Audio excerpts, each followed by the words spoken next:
Mr. McIntyre raised his hand for quiet. He slipped a document from a brown leather folder, adjusted his bifocals, and began to read.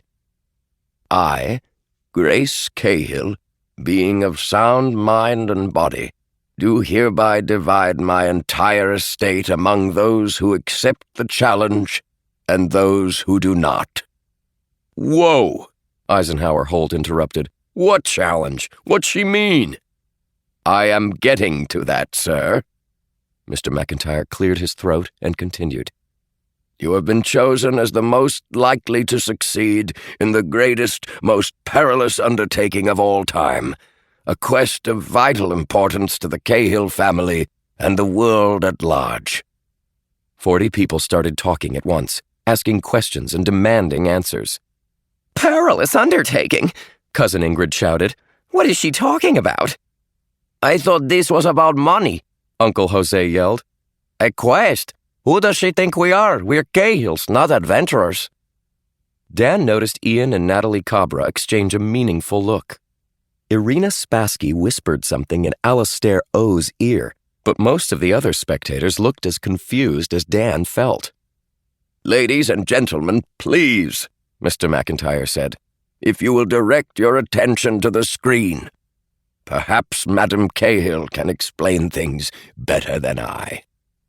Dan's heart did a flip-flop. What was Mr. McIntyre talking about? Then a projector on the ceiling hummed to life. The shouting in the room died down as Grace's image flickered on the screen. She was sitting up in bed with Saladin on her lap. She wore a black dressing gown like she was a mourner at her own funeral, but she looked healthier than the last time Dan had seen her. Her complexion was pink. Her face and hands didn't look as thin. The video must have been made months ago, before her cancer got bad. Dan got a lump in his throat. He had a crazy urge to call to her, Grace, it's me, it's Dan. But of course it was just an image. He looked at Amy and saw a tear trickling down the base of her nose. Fellow Cahills, Grace said, if you are watching this, it means I am dead, and I have decided to use my alternate will. No doubt you are arguing amongst yourselves and giving poor Mr. McIntyre a hard time about this contest I have instituted. Grace gave the camera a dry smile. You always were a stubborn bunch. For once, close your mouths and listen. Hey, wait a minute, Eisenhower Holt protested, but his wife shushed him. I assure you, Grace continued, this contest is no trick. It is deadly serious business. Most of you know you belong to the Cahill family, but many of you may not realize just how important our family is. I tell you, the Cahills have had a greater impact on human civilization than any other family in history. More confused shouting broke out.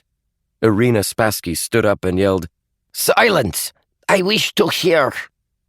My relatives, Grace's image said, you stand on the brink of our greatest challenge. Each of you has the potential to succeed. Some of you may decide to form a team with other people in this room to pursue the challenge. Some of you may prefer to take up the challenge alone. Most of you, I'm afraid, will decline the challenge and run away with your tails between your legs. Only one team will succeed, and each of you must sacrifice your share of the inheritance to participate. She held up a manila envelope sealed with red wax. Her eyes were as bright and hard as steel. If you accept, you shall be given the first of 39 clues.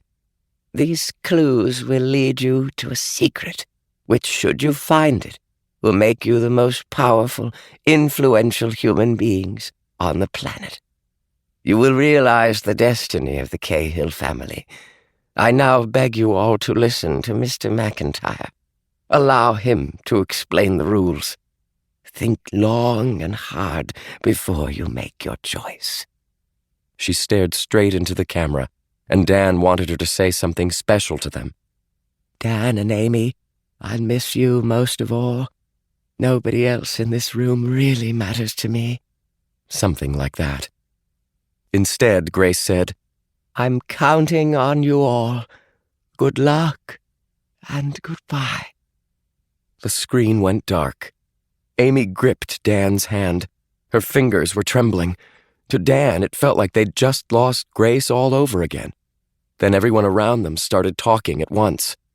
Greatest family in history, Cousin Ingrid yelled. Is she crazy? Stubborn, Eisenhower Holt shouted. She called us stubborn. William! Alistair O's voice rose above the rest. Just a moment.